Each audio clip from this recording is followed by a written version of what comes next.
And you know, won't you be afraid to spend a night there? Where is the security? Now, if you look at this trajectory, you discover that it's a sort of financial crimes and corruption that we have, all of us collectively, we've not really done much about. And I'm saying this with every sense of solidarity and every sense of patriotism, brother. So the time has come for us to call evil, evil. It doesn't matter whose source is God. It doesn't matter who's benefiting from it. That's number one. So there must be collective responsibility. Number two, as I begin to round up, we must also, particularly for my colleagues in the anti-corruption platform, the time has come for us to begin to look at more of prevention than enforcement. Enforcement is a very strong tool in our hand. We are going to apply it very seriously. But again, I discover that the incentives are there all around us in Nigeria. And I'll give you an example. You see an average level 8 public servant who drives 2 cars, who builds a house. I mean, this is common knowledge. Everybody knows. Now, we ask ourselves a question. His savings for 30 years, all through his service years, can he actually afford to buy this car? But the problem we have is just like the proverbial monkey that was locked up in the cage, and you put a bunch of ripe banana in that cage, and you stand outside with a cane in your hand, 1 day, 2 days, 3 days, and you warn the monkey not to eat the banana, and you lock the monkey there with cane in your hand outside the cage. 1 day, 2 days, 3 days. The monkey will think twice. What is the alternative for God here? If I eat this banana, I will survive. The worst will come is that this man will kill me. After so much, he will kill me. But if I am afraid to eat this banana, I will die.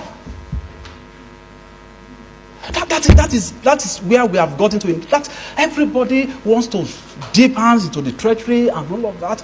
And the incentives for corruption is all over the place. So I will do more in the area of blocking the leakages. Because I also, in the course of my carrying out study, fraud survey, I discovered that for you to, if you allow 10 naira to be stolen, you spend an average of between 3 naira 50 kobo and 4 naira 50 kobo to recover it. That is even if you are able to recover the 10 naira. But for you to prevent the stealing of 10 naira, you spend less than 1 naira. So which one is the more effective tool to fight corruption? Without downplaying the importance of enforcement, why can't we channel more on prevention and let it begin with these Alo chambers today? We discovered that in Nigeria, there is nowhere to run to. So I want to plead with these Alo chambers. There is what we call transactional credit system. If we continue to allow Nigerians to buy houses, cash, to buy cars, cash, we don't have a very effective credit system. 1,000 EFCC added to 1 million ICPC will not do us any good. And that is the reality.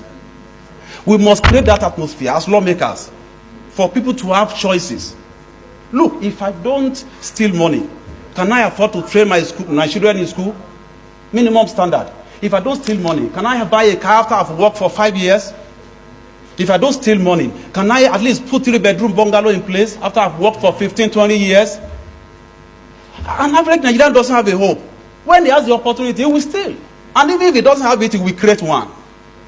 And so you will now leave the law enforcement agencies and the anti-corruption agencies to start running after them. Finally, distinguished senators, sir, I'd like to also for us to encourage our criminal justice system to work. We must, if we really want to fight corruption, anywhere the fight of corruption succeeds in the world, the substance is taken above technicalities. We must encourage our criminal justice system to advocate in such a way that max prosecution doesn't take more than 5 years. Max from cost of first instance to Supreme Court. And I know these Alo chambers can begin to work on that very seriously. And so if we make our criminal justice system work, you will see more of what the anti-corruption agencies are doing. And it will be better for all of us. On this note, I'd like to thank you very much, and I want to leave you with this.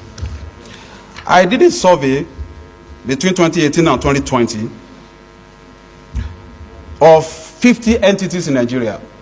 50 entities, both human and corporate entities, between 2018 and 2020. And I picked just one scheme, one species of fraud, which is called contract and procurement fraud. And I discovered that between 2018 and 2020, 3 years, Nigeria lost 2.9 trillion. 2.9 trillion. Now, when I put my figures together, I discovered that this money, if we had prevented it, would have given us 1,000 kilometers of roads. In addition to that, we would have built close to 200 standard schools, tertiary institutions.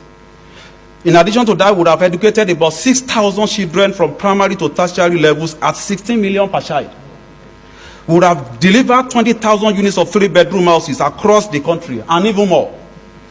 We would have given us a world-class teaching hospital in each of the 36 states of the Federation. This is where we are coming from.